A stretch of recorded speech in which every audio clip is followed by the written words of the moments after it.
Maka ini ada anak muda ingin bertobat, kejahatannya banyak yang pernah dikerjakan. Beliau melihat yang mampu bimbing engkau, itu majlisnya ada di sana. Maka berangkatlah anak itu. Di tengah perjalanan, di tengah-tengah lebih sedikit sejengkal saja, sebelum sampai ke tujuan, tiba-tiba datanglah ajalnya, wafat dia. Ini nanti yang menjadikan salah satu kisah ini, turunnya surah keempat. Surah An-Nisa di ayat yang ke-100. Paling kiri sebelah bawah di mushaf. Wa may yuhajir fi sabilillah yajid fil ardi muraghaman katsiran wa was'a. Wa may yakhruj min baitihi. Ya, ini kalimat pentingnya nih. Catat baik-baik. Wa may yakhruj min baitihi muhajiran ila Allah wa rasuli thumma yudrikuhul maut faqad waqa'a ajruhu 'ala Allah. Siapa yang berniat hijrah memperbaiki diri sampai ke tempat dia belajar, masih ada ajal dia berkehidupan, merubah dirinya, maka Allah akan ganti semua yang buruk-buruk rezekinya, keberkahan di rumahnya, perilaku dia yang kurang baik akan dirubah oleh Allah, semuanya berkah dan jadi baik. Karena itu kalau antum datang ke majelis ilmu, cirinya bukan sekedar bertambah ilmu, tapi ilmu yang antum pelajari merubah antum jadi lebih baik. Jadi termasuk ahli Quran. Saya dengar di sini sebulan ada khataman Quran. Ciri berhasilnya bukan berapa banyak yang dibaca. Quran surah ke-35 Fatir. Di ayat yang ke-32. Thumma awrathna al-kitaba alladhina astafayna min ibadina. Faminhum zalimun li nafsih. Wa minhum muqtasid. Wa minhum sabiqun bil khairati biiznillah. Dhalika huwal fadlul kabir. Orang yang berhasil menjadi ahli Quran, kata Al-Quran, adalah orang-orang yang menjadikan Quran yang dia baca, dia hafalkan, mampu merubah dia menjadi lebih baik.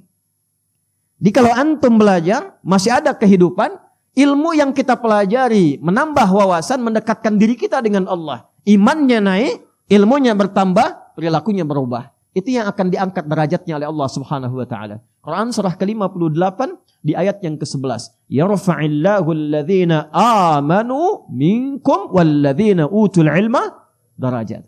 Tapi kalau antum berangkat, niat ingin taubat, niat ingin berubah, niat ingin hijrah, bahkan belum sampai ke majlis, belum sampai ke Masjid Fatimah Muhammad, baru di tengah-tengah perjalanan niat ingin berubah, thumma yudrikhul maut, seperti pemuda tadi tiba-tiba maut datang di tempat, di keadaan yang bahkan tidak dia duga. Ya, 5 hak prerogatif Allah. Quran surah ke-31 ayat 34. Innallaha 'indahu 'ilmus sa'ah wa yunazzilul ghaits wa ya'lamu ma fil arham wa ma tadri nafsum bi ayyi ardin tamut. Ya, awas tuh. Wa ma tadri nafsum madza taksibu ghada wa ma tadri nafsum bi ayyi ardin tamut. Tentang kiamat terjadinya kapan, detiknya, harinya, menitnya, jamnya. Pengaturan tentang cuaca, tak ada kepastian cuaca, yang ada perakiraan cuaca. Apa yang akan diatur di alam rahim? Tentang lahirnya, qadanya, qadarnya, jenis kelaminnya dan sebagainya. Apa yang terjadi kemudian dan kapan dan di mana, serta kita akan kembali pada Allah Subhanahu wa taala. Wafat di pertengahan, kata Allah, saya terima niatnya, diterima niatnya, digugurkan dosanya, diterima taubatnya, dan langsung langkahnya menjadi pahala awal baginya. Tum kebayang enggak? Dosanya gugur semua tuh dengan niat taubatnya. Lalu dia melangkah, langkahnya itu dihitung sebagai pahala awal. Jadi dosanya gugur, amalan dia ada, cuma langkah aja. Nah itu ya yang terjadi pada anak muda tadi. Di pertengahan dia bertobat, dia istighfar tuh. Astagfirullah, astagfirullah, astagfirullah. Itu menggugurkan dosanya. Ya. Jadi yang diperbanyak tuh istighfarnya. Begitu dia istighfar, dosanya gugur, di tengah-tengah lebih selangkah sudah punya amalan. Maka ketika dihitung, amalannya sudah muncul, dosanya gugur, faqad waqa'a ajruhu 'ala Allah. Ditetapkan oleh Allah punya pahala, masuklah ke dalam surga.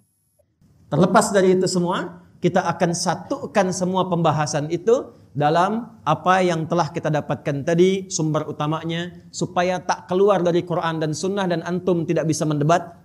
Kita ambil Quran, hadis, Quran, hadis, Quran, hadis. Ya, mendebat Quran berarti mendebat Allah, kufur. Mendebat hadis, mendebat Rasulullah sallallahu alaihi wasallam, bermasalah. Baik, kita kembali dulu pada suasana yang pertama. Hadisnya nomor 163, Kitabul Iman, Sahih Muslim, halaman 77 paling kiri sebelah atas. Bismillahirrahmanirrahim.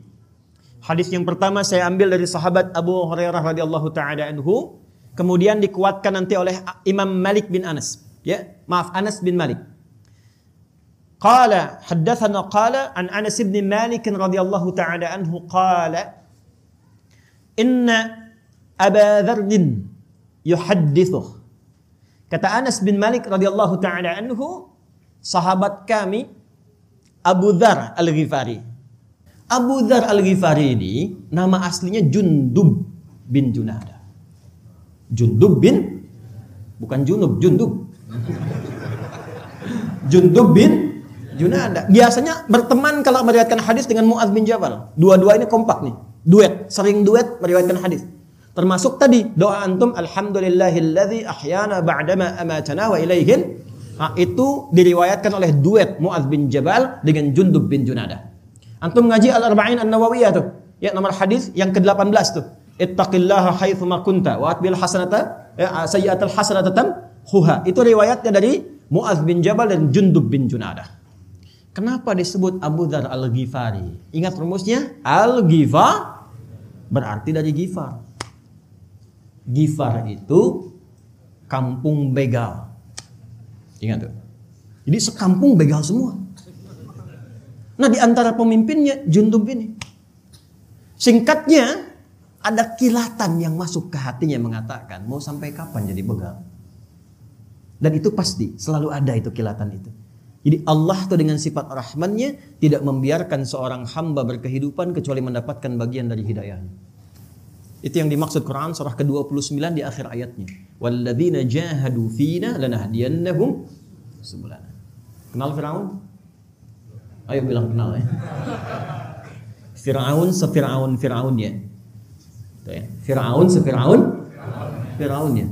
Nanti babnya lain lah ya. Babnya lain lagi. Pokoknya banyak zalimnya tuh. Ngaku Tuhan, ya kan? Genosida, macam-macam sekali.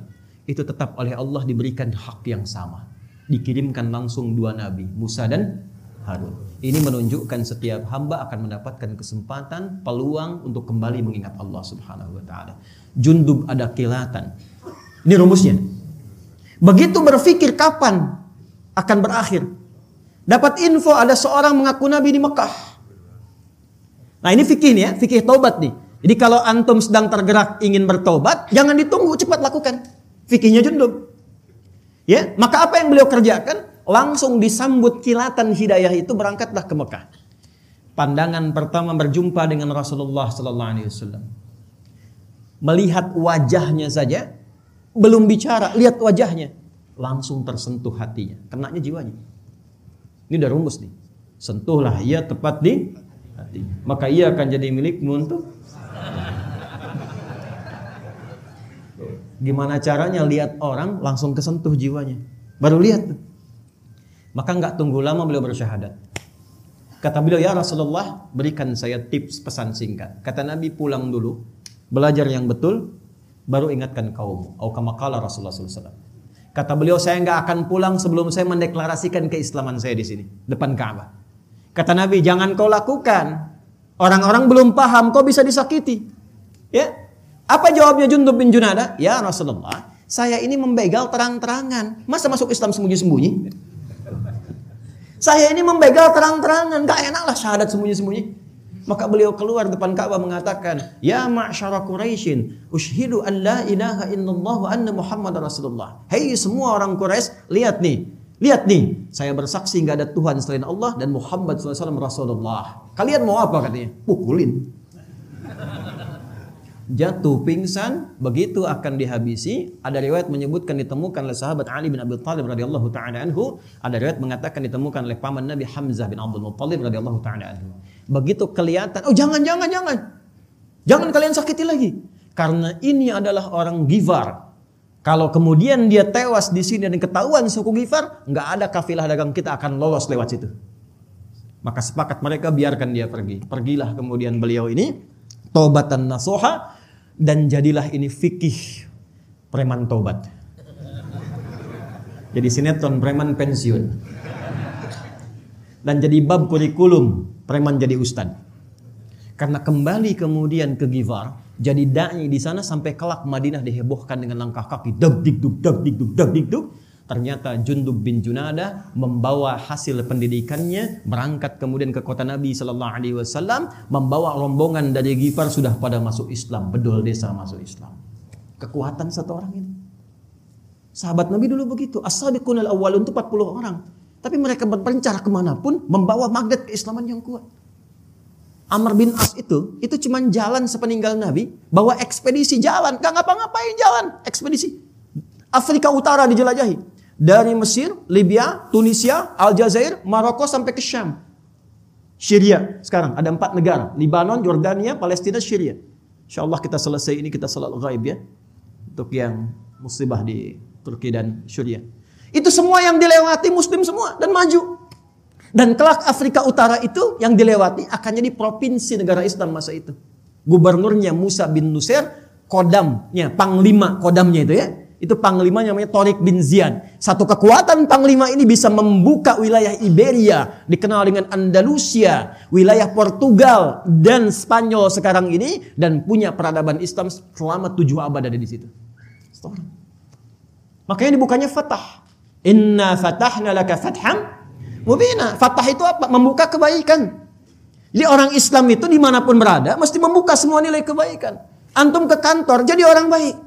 Buka semua peluang kebaikan. Yang disiplin, antum. Yang jujur, antum. Tidak korupsi, disiplin, paling sabar, tepat waktu, paling bagus hasilnya. Buka semua nilai kebaikan. Nanti kalau ditanya, bagaimana Anda bisa begini? Jawab, Islamlah yang mengajarkan saya seperti ini. Itulah hidayah. Itulah hidayah. Nah, ketika masuk Islam diviralkanlah tempatnya dari Ghifar, maka dikenal dengan Abu Dzar al-Ghifari. Kenapa yang disebutkan Abu Dzar al-Ghifari-nya bukan nama orangnya, untuk memberikan kesan kepada orang setelahnya. Nih saya nih, dulu saya mantan begal, sekampung begal semua, tapi Islam merubah saya menjadi orang baik dan dekat dengan Nabi, meneruskan risalah dakwah beliau. Itulah kalau antum ngaji tahu sanadnya, jadi kita bisa berubah. Dulu pembegal jadi ahli hadis, jadi ustadz. Kenapa saya nggak pernah begal orang, nggak bisa mendapatkan hadis Nabi SAW? Jelas?